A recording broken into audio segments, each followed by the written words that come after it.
Hey everyone, and welcome to the PowerShell DevOps and Cloud, the PDC conference. I hope you're all doing well and look forward to seeing you all in the future. Also, a big thanks to all of the sponsors for this year's PDC. Thank you very much. Your support really does make a difference. And hey folks, stop by and check out these sponsors. Let them know how much we appreciate their support. Well, I'm Jason Helmick, a program manager on the PowerShell team, and you all know that PowerShell 7.2 is right around the corner, November in fact. This is the new gold standard of performance, security, and of course, lots of community-driven features. And it's still cross-platform. I wanted to stop by and show you a couple of things that you can look forward to in the near future. Now, for an agenda, it's pretty simple. So a major part of the success of PowerShell is that PowerShell helps you be successful. And that's really two of the features that I wanted to talk about briefly with you. First of all, a way that you might be able to increase your productivity with something called Predictive IntelliSense. And I don't know about you, have you tried to automate some command line tools? It's not necessarily really easy to do, so there might be an easier way for you with something called PowerShell Crescendo. Now look, I'm going to kick this off with lots of demos, but I do have some slides to give you some additional information as well. So don't worry about writing down any notes or anything. I'll give you everything that you need to get started with this. And hey, to start us all out, this is something that I say to myself, if not everybody else, all the time. With thousands of commandlets, it's kind of hard to remember everything, or anything at all for that matter. And that's part of the challenge with PowerShell. PowerShell is an excellent platform that enables you to manage just about anything you can imagine, which means we're going to have commandlets and commands with pipelines that are going to be really difficult to A, figure out, and two, once you figure them out, remember them. But I'm kind of really thrilled with PowerShell because it doesn't force me to remember anything. And so that's really what the point is, and how some of our first feature that I want to show you, which is Predictive IntelliSense, might help you out. But let's start where the problem begins. Let me jump to my Windows box and bring up PowerShell. Now I'm going to be running on our latest preview of PowerShell 7.2. And here's what I'm going to do is I'm going to clear the screen. Let me get my cursor a little bit out of the way. Clear the screen, and I'm going to, this is what, used to be, you always do this, right? You do a get dash ch, I don't want to type anymore, that kind of thing. Tab key. The tab completion is an excellent way to help you remember, spell, all of that kind of stuff with commandlets. So when I hit the tab key, it completes what I was typing for me. Now look, if I go a little bit further back and I just do get C and I start hitting the tab key, it's going to start going through all of the commandlets that begin with C. This is a great feature. Shift tab takes you backwards through those commandlets. In my case, I'm going to start with, since I'm doing a lot of demos with get child item, I'm going to start with get child item, but see, tab completion helps you even further. If I have a parameter, I go put in a dash, I start hitting the tab key, it'll cycle through the parameters. Again, the idea is you don't have to remember this. PowerShell is going to help you discover what you need to know. So tab completion has been great. It helps us discover commandlets and parameters, and it helps folks like me that are deeply flawed typists. The one challenge to this is, what if we need to type in more than just a commandlet? What if we want to try to remember entire commands? Well, that's where the fun begins. And so what I'm going to do is I'm going to enable a feature that you're going to get with 7.2 and the module PS readline. And this is called Predictive IntelliSense. I'm going to show you a couple of things about it, but first let me enable it. The hard part is right now I have to try to remember how to enable it. So it's set PS readline option, prediction source history. Now, what I'm going to do is this, I'm going to use Predictive IntelliSense, which is built in but not enabled by default. I'm going to turn it on so that it uses my history. Now, what this means is that when I start typing, there's going to be a prediction that appears on the screen from my history. Now, let me be specific about which history. Those of you that worked with PowerShell in the past know that PowerShell has session-based history, but also with PS readline, we have history across all your sessions. That's the history that we're going to use. Now, when I start typing after I've enabled this, I want you to notice something. I'm going to start typing get that. So you see that there's a prediction. Well, maybe you do you see? Maybe you don't quite see. So let me kind of highlight it here for you.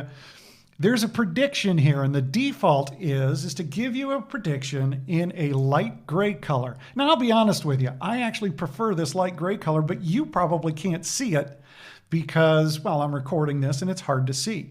So one of the other things that I want you to kind of get comfortable with right up the bat is you get to change the colors.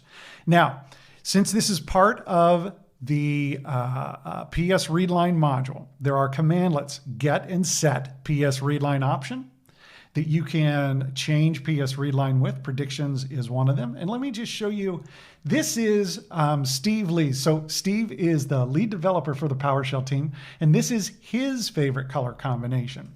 So now I'm going to start typing and you get to see, oh, there you go. It's a lot like you look at a browser. It's kind of like when you start typing in a browser. So it kind of highlights and the background highlights the rest of that prediction for you. And as you can see, in this case, I've got this really cool prediction going, and I haven't typed any of it. I could just accept this, in my case, with the right arrow key, and I could execute that prediction. Now, one thing that I'm going to do is just really quickly, is I'm going to change this color to my preferred demonstration color. And you get an option to see what kind of color options you have. And now let me do it again. There we go. Green, it's affirming for me. So notice what's happening on my screen. I'm getting a prediction. I refer to this as a whole line completion prediction, and it's predicting what I'm typing on the screen. If I go back and I start typing something like get, well, I'm going to get a get prediction. This is from my history. That's the important point, is that it comes from my history that I've done. So you can see that apparently the last thing I did was push something. The other interesting thing, and let me go ahead and clear my screen to make this a little bit clearer.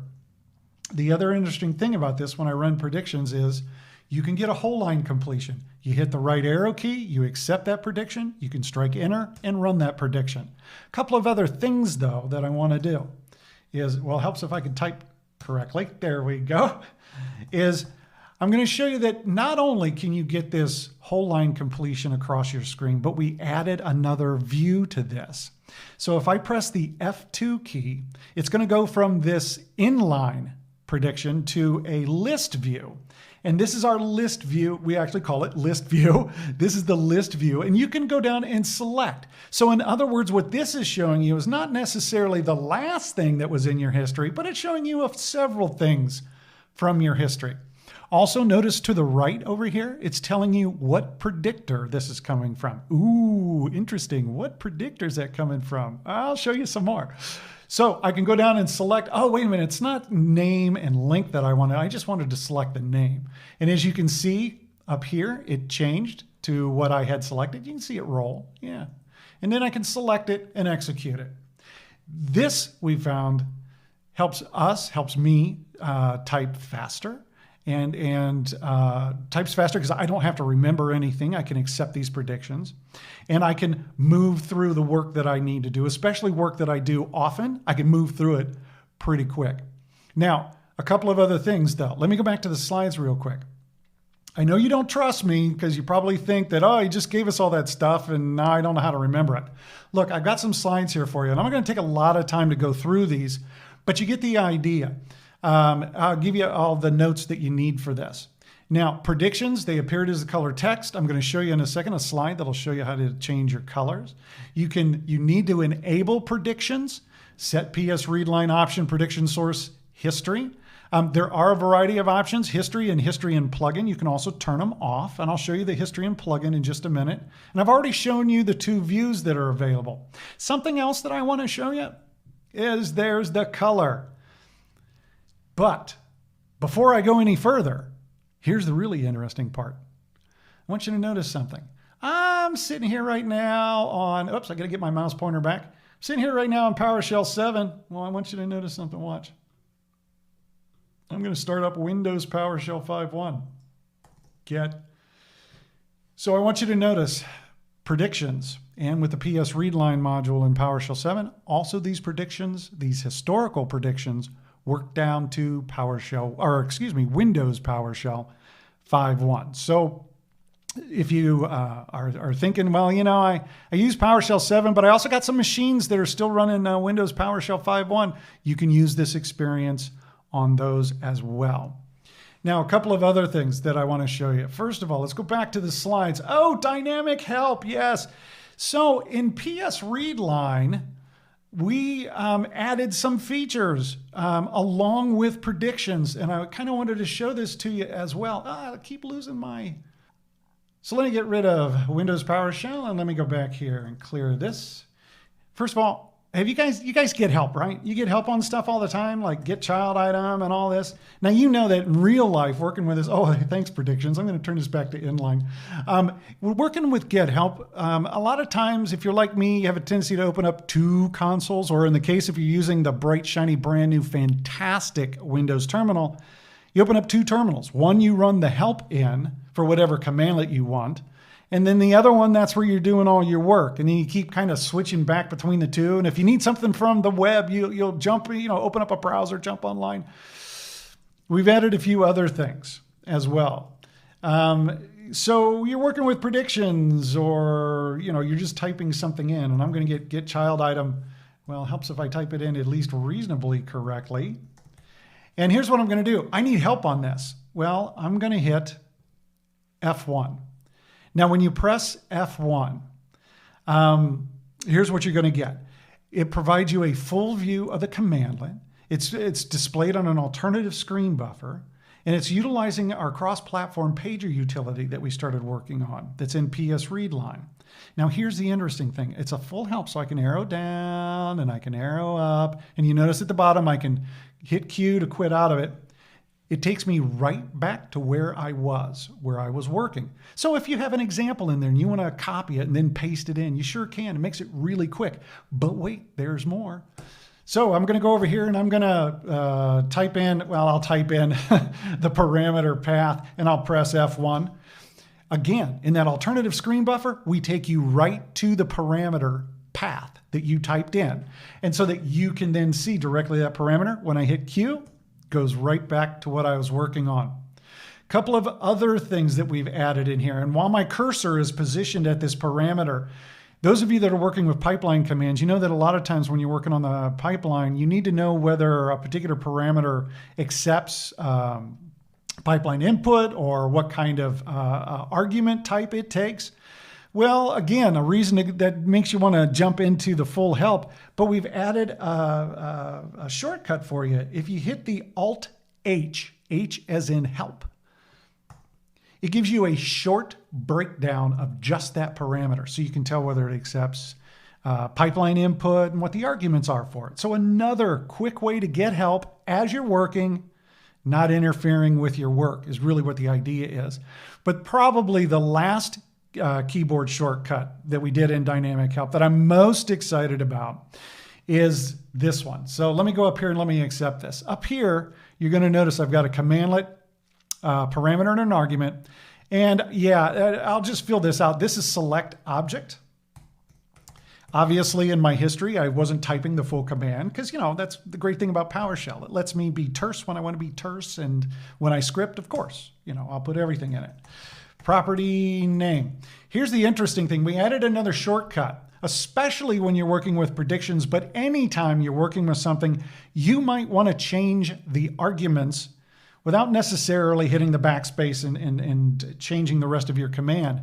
So Alt-A, as in Apple, I don't know a better word for that, will immediately bounce. Oh, wait a minute. A, arguments. There you go. I need Jeffrey around to remind me to be smart.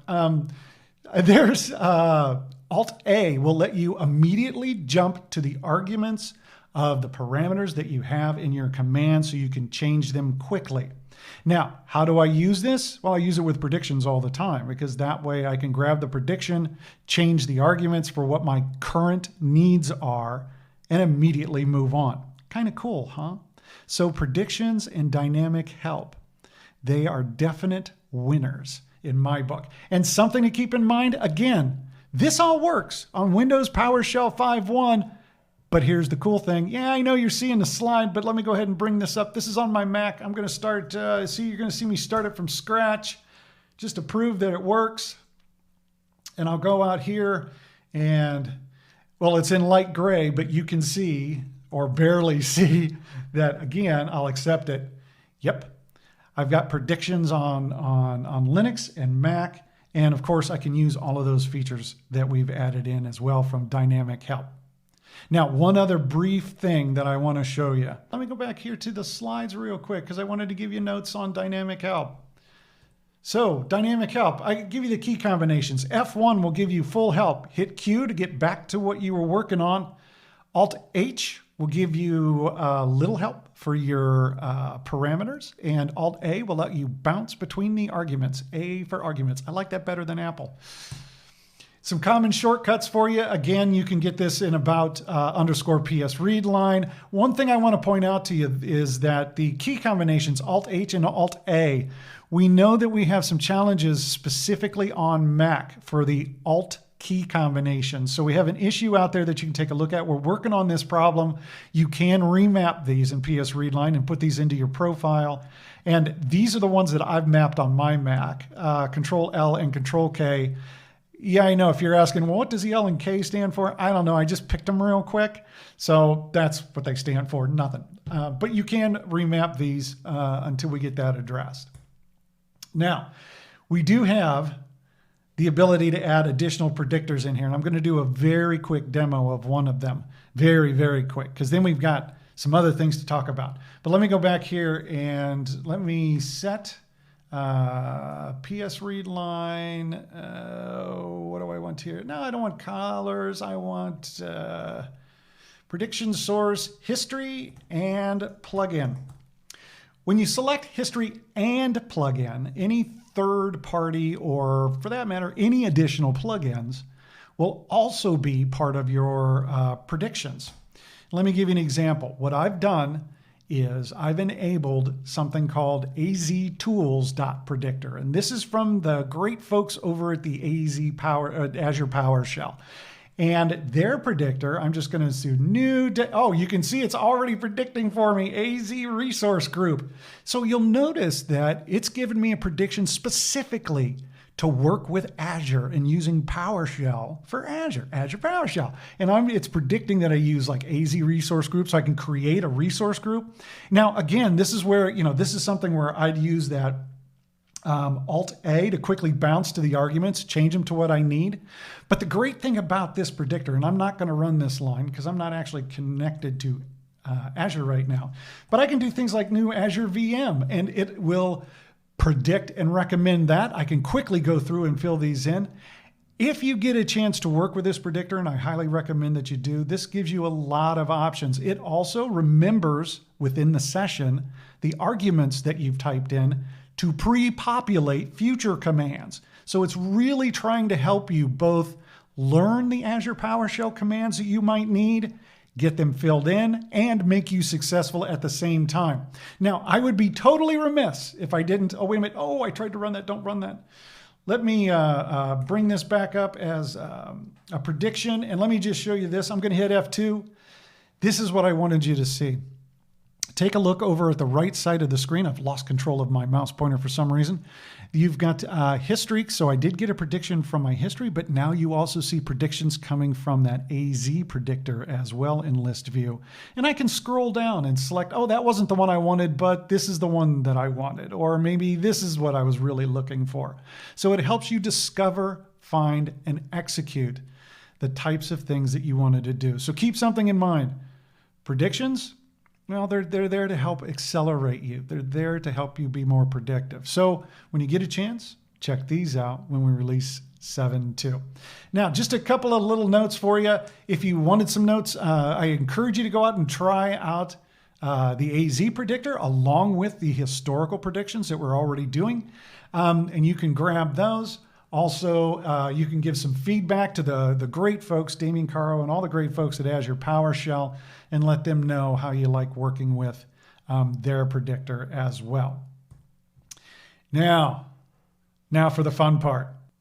PowerShell Crescendo is a framework to help you rapidly develop PowerShell commandlets from command line tools. Oftentimes you'll hear me refer to those command line tools as native commands or platform-specific native commands, but it'll help you turn those into Well, you know what? Better yet, let's just take a look. So let me give you an example. Y'all have run ipconfig before, right? ipconfig, and I'll do, what is it, /all? Yeah. Now, this gives us great IP configuration information, and this is fantastic. However, it's really hard for me to use this in my automation if I want to grab like the local IP address, for instance, and do something with it. Because if I do, let me clear the screen, if I do something like ipconfig, it helps if I can spell it, and I pipe that to, oh, you can even see, thank you, Predictor. This doesn't work.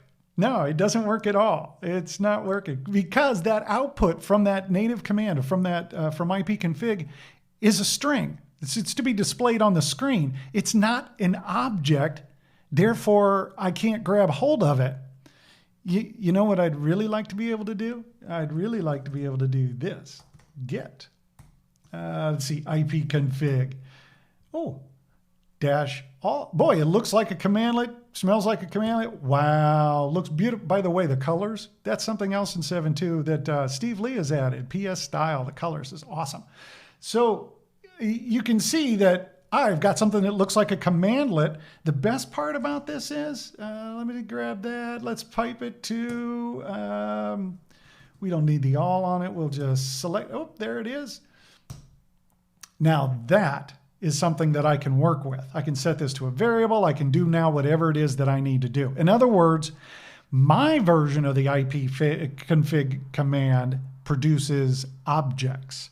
And with objects, well, now I have the entire power of the PowerShell pipeline.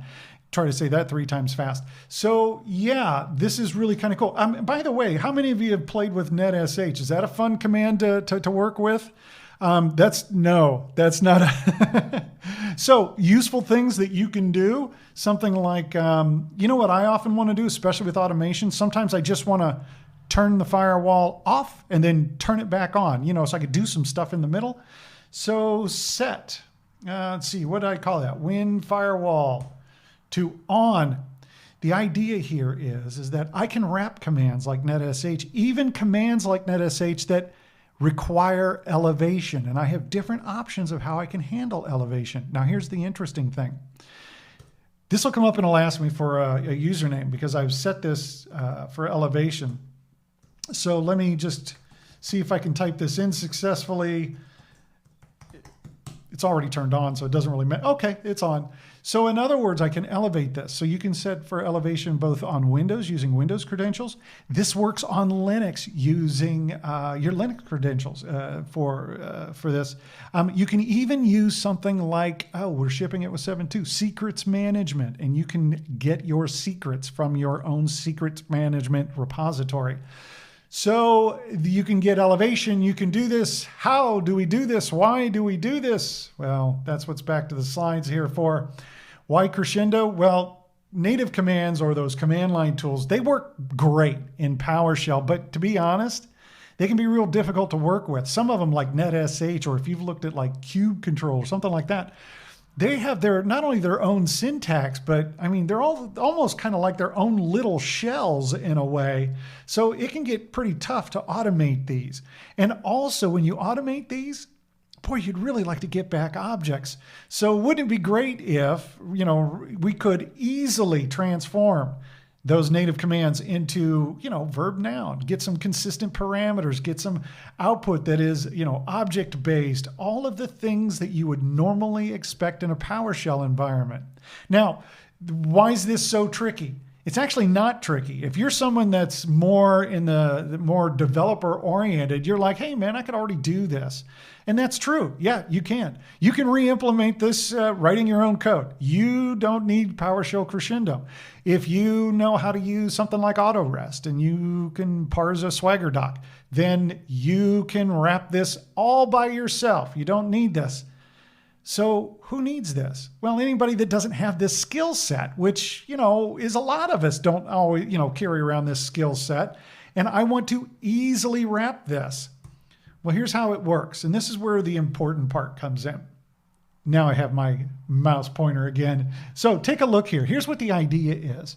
What you need in order to wrap commands is you need Microsoft.PowerShell.Crescendo. Now you can get this from the PowerShell gallery. Now something important to note here is that notice I have this labeled as an authoring experience. In order for you to create this wrapping of a native command, you need to be on PowerShell 7 or above. You need to have the PowerShell Crescendo module, and you need a native command. That's it. You can do this whether you're on a Windows box or a Linux box. It's the same thing, PowerShell 7 and Crescendo. Now, once you know the native command and the path to the native command, what you do is you put that into, and I'm going to show this to you, a JSON file. Now, this is a configuration file so that you can configure what you want to have happen when Crescendo creates its magic for you. It's a very simple to edit JSON file. We like doing this in JSON. You'll notice PowerShell configuration is done in JSON. This is just a convenient, easy way for us to create this configuration document. Once you have the configuration document, all you need to do is export it. So you can see, and I'm going to demonstrate this for you, export Crescendo module. Here's what you're going to get. You're going to get a PowerShell module.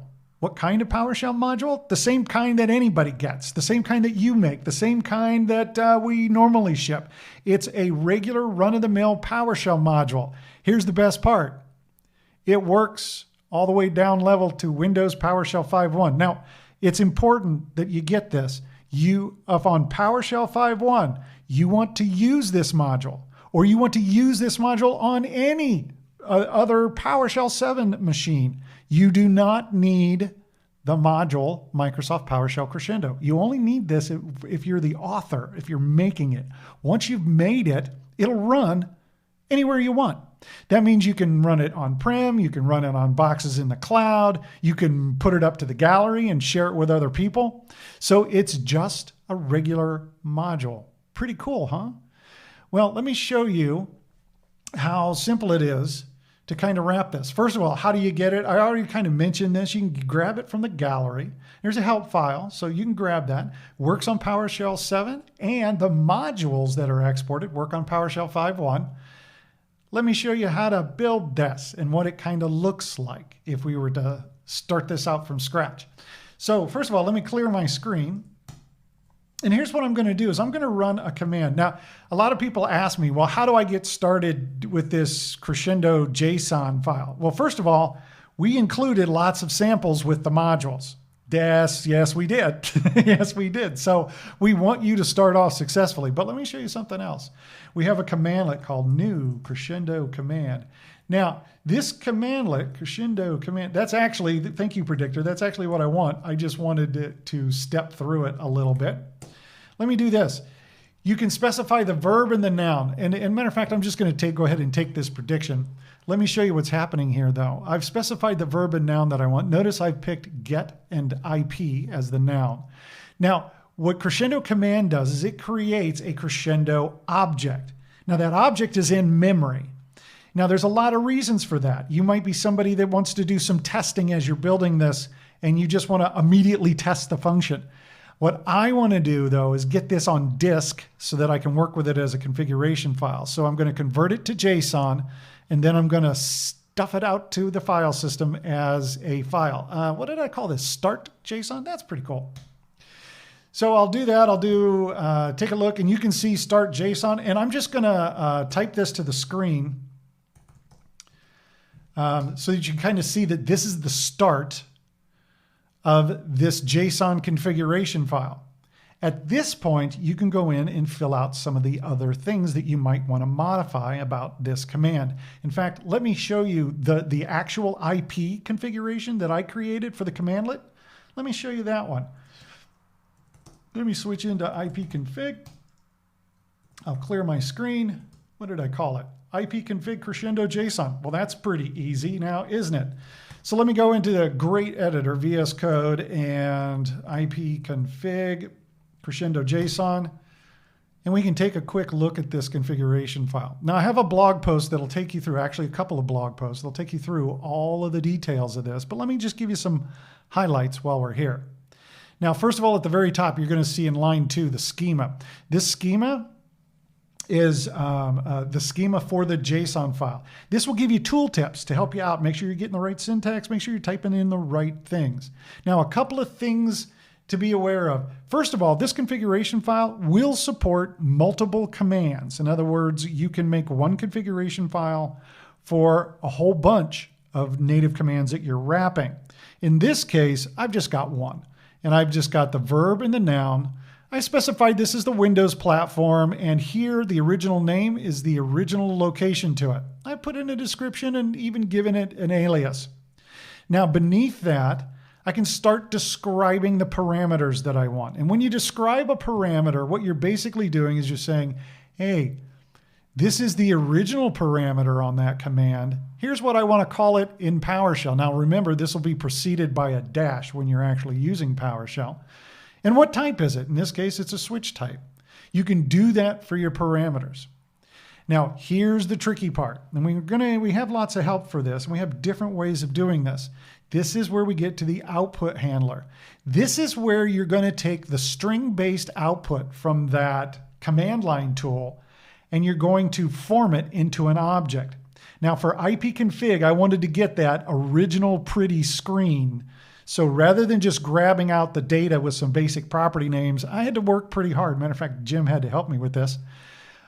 So this might look a little chewy to you for an output handler in the code that's used, but I assure you that in some cases, this is going to be really simple, especially with modern native commands or modern command line tools like Docker and kubectl. This could be as simple as a one-liner of just converting it into an object. And we have examples of that in the blogs for you. Now, I'm not going to kind of like try to hide this. Writing an output handler could be the trickiest part for you. But if you want to make sure that it works, you don't even have to write one at first just to test the command to see that it works.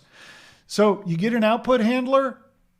As you can see, I have some additional commands here. I created a revoke to get rid of the IP on a machine and the repair so that I could, get another IP on it, like a renew IP config. Yeah, see, or it's ipconfig/renew, right? Yeah, that's what it is. So you can have multiple commands in here. So it took me just a couple of minutes to make this configuration file. Now, it did take me longer to write the output handler, but it only took me a couple of minutes for the rest of it. From that, let me show you how to take this configuration file and export it to a module. So export, Crescendo. There we go, configuration file. Boy, this is perfect. That's exactly what I wanted. Now, when I do this, notice that the module name that I'm going to use for this is ipconfig. You're actually going to get a couple of artifacts here. You're going to get an artifact, a PSD1, so you're going to get a whole module manifest, and you're going to get the PSM1. Now, what I'd like to do, oh, it failed. Why did it fail after parsing? Oh, I must have shoved a character in there. Well, it just so happens that I have that original file before I was playing with it down here that's been exported. So let me show you what this looks like when Crescendo exports this to a PSM1. So I'll bring up VS Code and we'll take a look at ipconfig, the PSM1. So when I crack open this module, what you'll notice is that Crescendo has written this module for me. As a matter of fact, down here you'll see that first function, and I'll show you the other ones that I had defined in that configuration file. If you take a look at this, what PowerShell actually did, what Crescendo actually did, was build proxy commands around those command line tools. And you can go in and you can edit this if you want directly, or you can modify the configuration file and just regenerate the module, which is generally what I prefer to do. But maybe you want to go in here and make some changes to, let's say, the help information or something like that. Makes it really easy to maintain. Down here, you'll also notice, there's the other. So in that one configuration file, I had actually 3 functions defined for ipconfig. Crescendo wrote them all into this module. So it makes it so that you can read it. It's easy for you to edit it, modify it if you want, or you can just modify that configuration file and re-export it. Hey, one other thing before we drop out of Crescendo that I want to show you. Let's just do this real quick, right? Let's go over here just to show you that I'm not lying.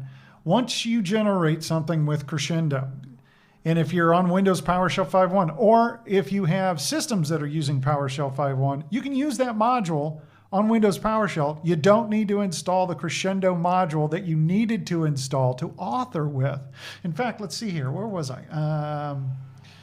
Let's go here. Where was I? In tests. Was it ipconfig? Was that where I was? Yeah, that's where I was. And the module's in here. So let's import. Thank you, Predictor. That's exactly what I wanted. Let's do get command. That's exactly what I wanted. Thank you. And there's the commands. Get ipconfig. Select IPv4. Voila, it works. So it works down level. You author in 7, but you can run it anywhere else as a module.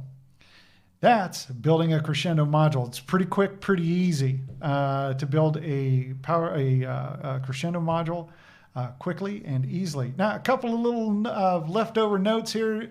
I think I've emphasized this enough, is that you need to author in PowerShell 7, but then the exported modules from Crescendo will work in 7 all the way down to Windows PowerShell 5.1.